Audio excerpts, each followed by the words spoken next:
10 Horrific College Dorm Murders. Welcome back to Creepshow, where we dive into the darkest corners of real-life horror. For most, college dorms are a place of new friendships and late-night study sessions. But for some, they've been the setting of unspeakable tragedies. In today's video, we'll uncover 10 horrific college dorm murders that shocked campuses and left behind haunting memories. From jealousy-fueled rage to chilling, premeditated killings, these stories prove that sometimes the scariest things aren't the ones you see in movies. They're the ones happening right next door. Get ready for a journey into terror as we explore the horrifying tales that turned college dorms into crime scenes. Number 10. Double Murder at CMU.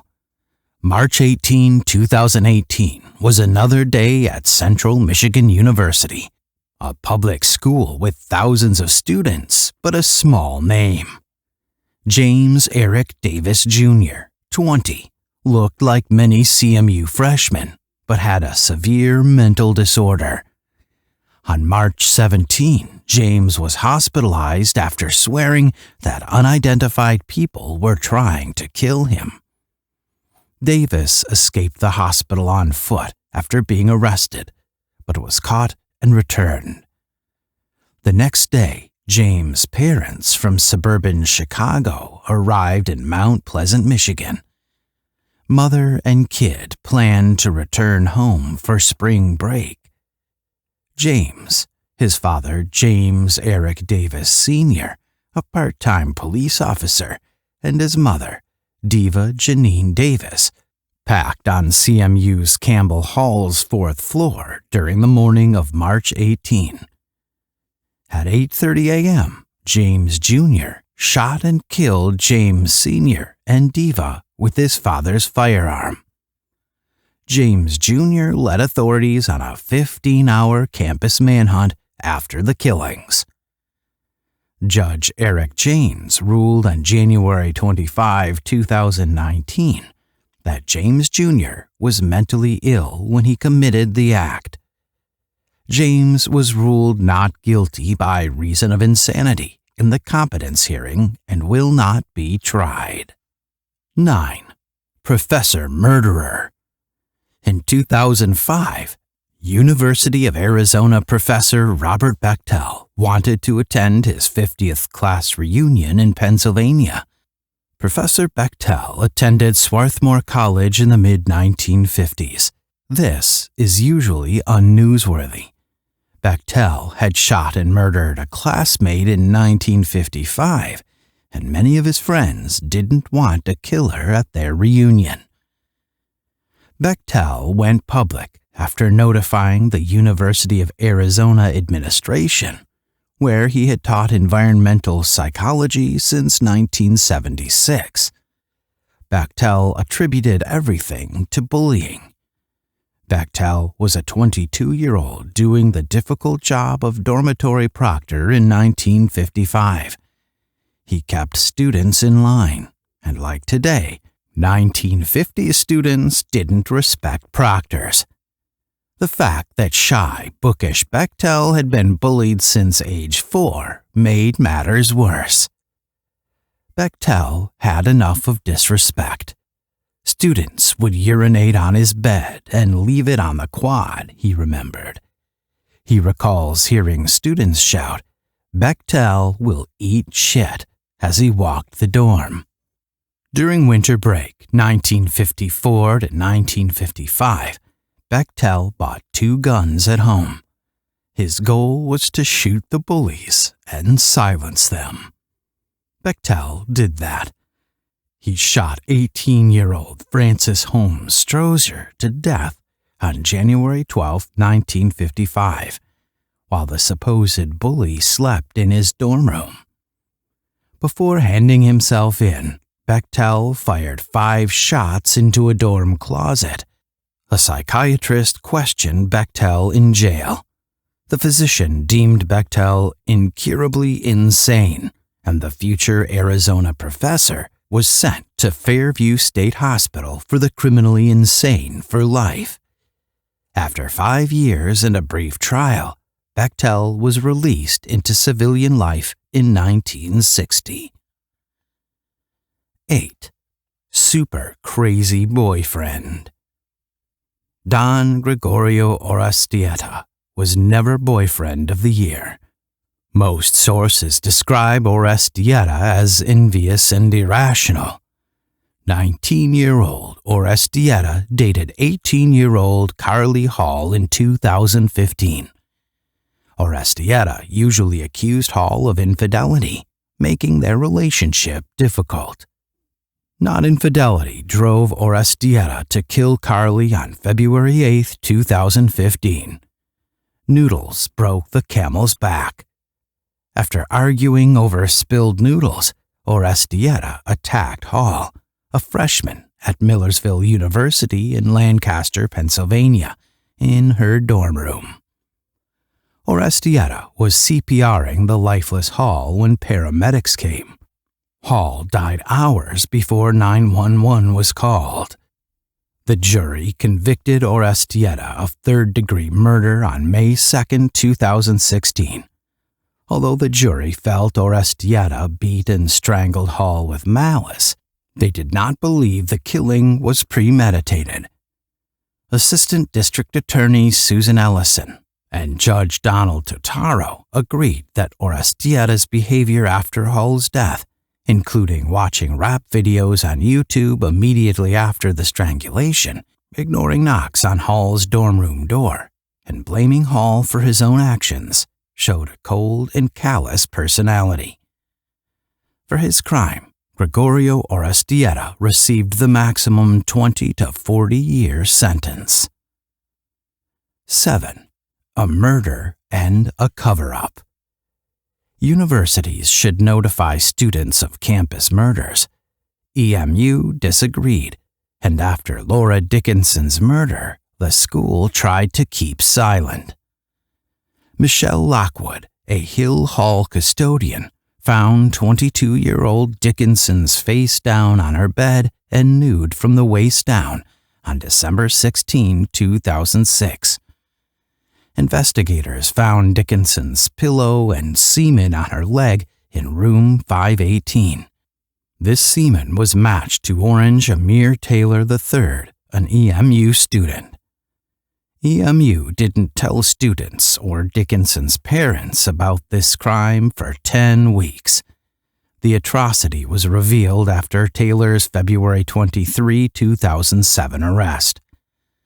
Clery Act violations by the university would start the process. In total, the U.S. Department of Education penalized EMU $357,000 for violating federal crime reporting laws. Racial tensions were the case's second controversy.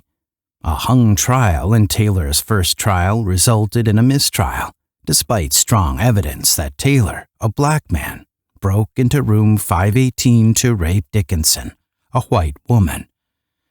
Many bloggers remarked that 2 of the 3 jurors who acquitted Taylor were black, and that Taylor may have benefited from being beautiful. No doubt was there in Taylor's second trial. When Taylor was tried, jurors heard all the evidence. In addition to his DNA being found on Dickinson's body, security cameras showed Taylor outside Hill and Hoyt residence halls approximately 4 a.m. on the murder night. The same man followed another student into Hill Hall and up Dickinson stairs, according to the same cameras. The cameras showed this individual exiting the hall an hour later with Dickinson's luggage.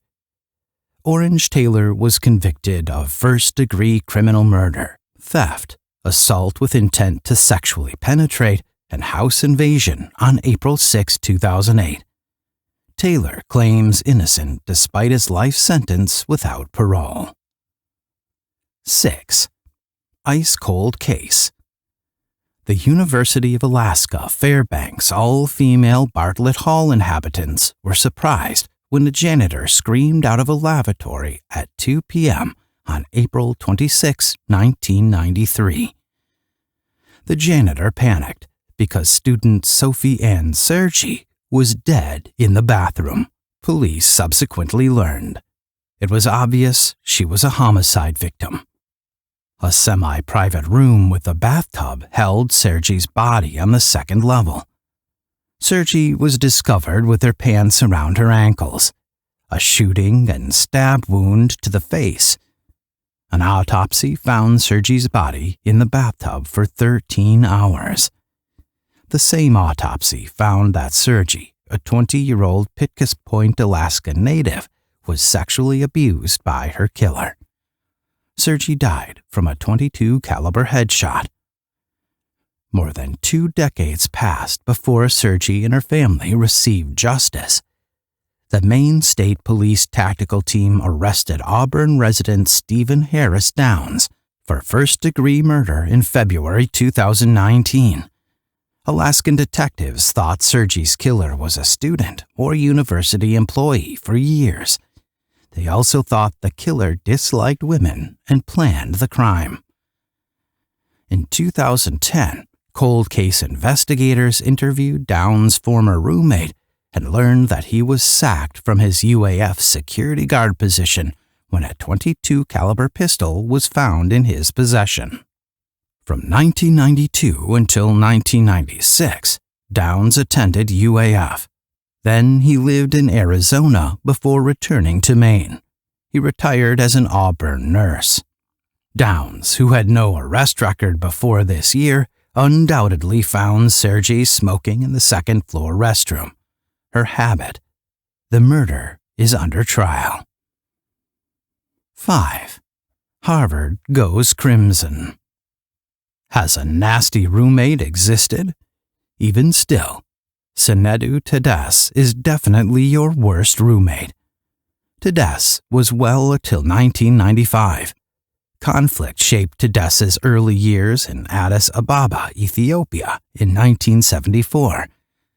During Ethiopia's communist Derg government, Tedeschi came from a wealthy family. The Derg's military junta used political brutality and poor economic planning to cause mass poverty and hunger from 1974 to 1991. The Derg regime's famine in Ethiopia was so horrific that millions of Americans used hungry Ethiopian children to threaten picky eaters. The Tedeschi family was persecuted for their wealth. Salik Tedeschi, Sinedu's father, spent 2 years in a Derg prison as a youngster. Sinedu may have been a good student because of his history. Whatever the case, she studied hard and got a scholarship to Harvard College, the undergraduate division of Harvard University. Sinedu's father said she was glad her best buddy was her Harvard roommate. Trang Ho was best friend. Both Trang and Sinedu were smart immigrant young women. After North Vietnam's 1975 coup, Trang left South Vietnam with their father. Before arriving in Massachusetts, Trang spent a year in a dangerous Indonesian refugee camp. Teachers loved Trang because she was smart and mature, especially since her parents' nasty divorce occurred during college. Tedeschi struggled at Harvard. She was burdened by loneliness and school pressures. Tedeschi got a B in school. Most would have thought this good, but Tedeschi, who aspired to attend Harvard Medical School, knew B-average students couldn't get in. Tedeschi searched the Cambridge phone directory for strange names and wrote bizarre messages begging them to be her friends in her depression. After rooming with Tedeschi in her sophomore year, the popular and lively Ho became concerned with her neediness. Tedeschi grew desperate when Ho announced her departure late in their junior year. Her dramatic actions included buying 2 knives and a rope, getting medical examinations for 2 final exams, and having a strange lunch with an Ethiopian student. Stranger still, Tedesque sent the Harvard Crimson a photo of herself with the note, "Keep this picture." On May 28, 1995, Tedesque entered the Dunster House room she shared with Ho, used a hunting knife to kill her, stabbed one of Ho's visiting friends, Thao Yen, and then hanged herself in the bathtub. The Harvard graduate Melanie Thernstrom wrote Halfway Heaven, Diary of a Harvard Murder, a few years later. The book slammed Harvard and its staff for failing Tedesque's mental health. 4. The origin of the Clery Act. After the 1986 murder of college student Jean Clery, the Jean Clery Disclosure Act of Campus Security Policy and Campus Crime Statistic Act, also known as the Clery Act, requires federally funded institutions to maintain and disclose campus crime statistics and security information. Tulane University in New Orleans was Jean Clery's original destination, followed by strangulation of 18-year-old Tulane sophomore Karen Minkin at her off-campus apartment. Her parents, Howard and Connie Clery, reconsidered. The family visited other institutions after rejecting Tulane. Jean loved Bethlehem's Lehigh University. Unfortunately, Jean died like Karen Minkin. A few days after returning from spring break, Jean went to a party in Lehigh.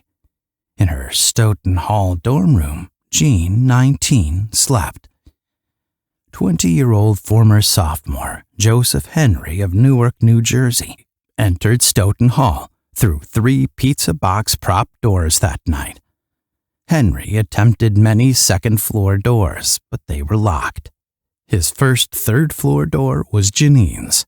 It was unlocked because Janine's roommate fled without her key earlier that day. Joseph was exploring her room when Janine woke up. Janine was sodomized when Joseph sliced her face with a beer bottle. After this crime, Joseph, a former honor student, was expelled from college for his violent behavior. Many knew Henry loathed women, but he didn't have a record until 1986.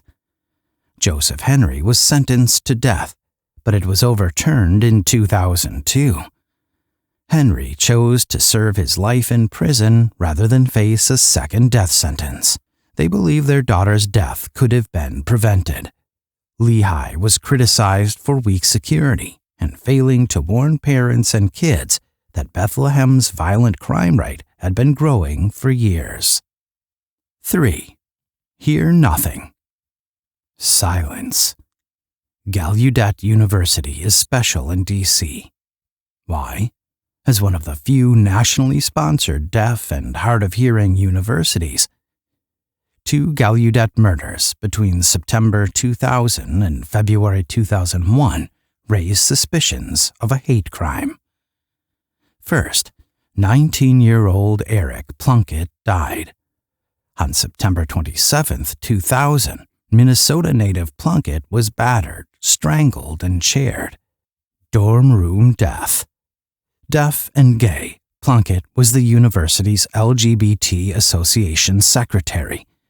After finding anti-gay obscenities and comments on Plunkett's message board, homicide investigators assumed homophobia motivated his murder. Interestingly, Plunkett's murder's first suspect was deaf and gay.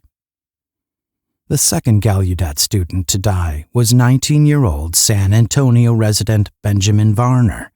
On February 1, 2000, Varner was stabbed 17 times in his dorm. Both crimes were committed by Guam-based Gallaudet student Joseph Mesa. At his 2002 trial, 22-year-old Mesa apologized to the Plunkett and Varner families. He also pleaded insane. Deaf Mesa tried to convince jurors that he committed his murders by saying he saw a pair of black gloves use sign language to order him to kill. District of Columbia Superior Court Judge Robert Richter did not buy his remorse and sentenced Mesa to 6 life terms. Number 2. A bad day at Cornell. In lush Ithaca, New York, Cornell is an Ivy League school. It has a top engineering curriculum. Additionally, it has several suicides. Cornell saw 6 suicides in 6 months in 2017. Cornell put metal bars and security netting across Thurston Avenue Bridge and other bridges in the late 1970s to deter suicides during its chronic suicide crisis. Cornell's most notorious suicide attempt began with a double killing. Queens native Soo Young Kim, 26, entered Cornell's North Campus low-rise 7 in 1983. Young Hee Soo of Elmhurst, Queens, and Aaron Niswand of Long Valley, New Jersey, were in the dorm. Kim and his crush Shu argued in the dorm late on Saturday night. Kim's .22 caliber semi-automatic rifle sparked havoc in the argument. Kim used the weapon to kidnap Sue, Niswand, and 5 other students in a dorm room. Kim eventually let everyone go except their hostages. Kim, an infatuated lover who grieved Sue's rejection, shot and killed Sue and Niswand. Police chased Kim for kilometers after he left the dorm. Kim shot himself before arrest.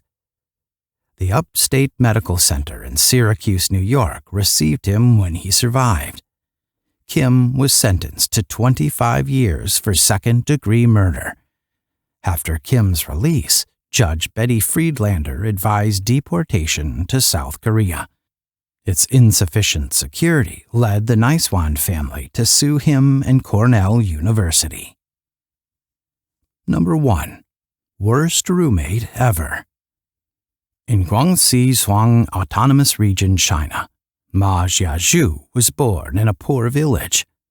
Ma fled without telling anybody at age 18 in 1999 because he was despondent and worried about failing China's notoriously difficult National College Entrance Exam. Upon his return to school, Ma explained that he had gone away to see the ocean for the first time. All this act seemed stupid. Student Ma was gifted and successful. Ma attended Kunming's Yunnan University and excelled in biochemistry. The success hid Ma's severe despair. Besides his family's need to bring them out of multi-generational poverty, Ma was a quiet, bookish student with a major inferiority complex. Ma felt inferior to his classmates due to poverty. Not a brilliant student at Yunnan University, Ma was a peasant. Ma became angry and argumentative due to these internal issues. Ma avoided underprivileged pupils, and he had few schoolmates. Wealthier students paying Ma to wash their clothing undoubtedly disrespected him. Ma could not refuse these offers. In February 2004, Ma snapped after his roommate, Xiao Ruiji, accused him of cheating in a friendly card game. It burned Ma to hear Xiao call his friend a misfit. He vowed revenge. Ma bought sledgehammers, tape, and plastic bags the next day. Tang Shui-li was invited to his dorm. Ma bludgeoned him to death. Ma killed Xiao and Yang Kai-hong, too, a day later. A day later, Ma's only close friend, Gang Bo, was bludgeoned to death. The bodies were not located for 8 days. After leaving the university, Ma stole from one of his victims' bank accounts. Chinese police offered a 200,000 yuan, $24,000 bounty for Ma's capture due to this circumstance. Ma was caught in Hainan in March 15, 2004, after 21 days on the run. Ma enjoyed watching kung fu movies and reading about murder cases online, according to his trial. On April 24, 2004, a Chinese court executed Ma. Thanks for watching this episode of Creepshow. If you found these stories as chilling as we did, Don't forget to hit that like button and subscribe for more unsettling true crime and horror content. What would you do if you were living next to a killer? Let us know in the comments below. And remember, while dorm life may be full of surprises, some mysteries are best left unsolved. Stay safe, stay creepy, and we'll see you in the next nightmare.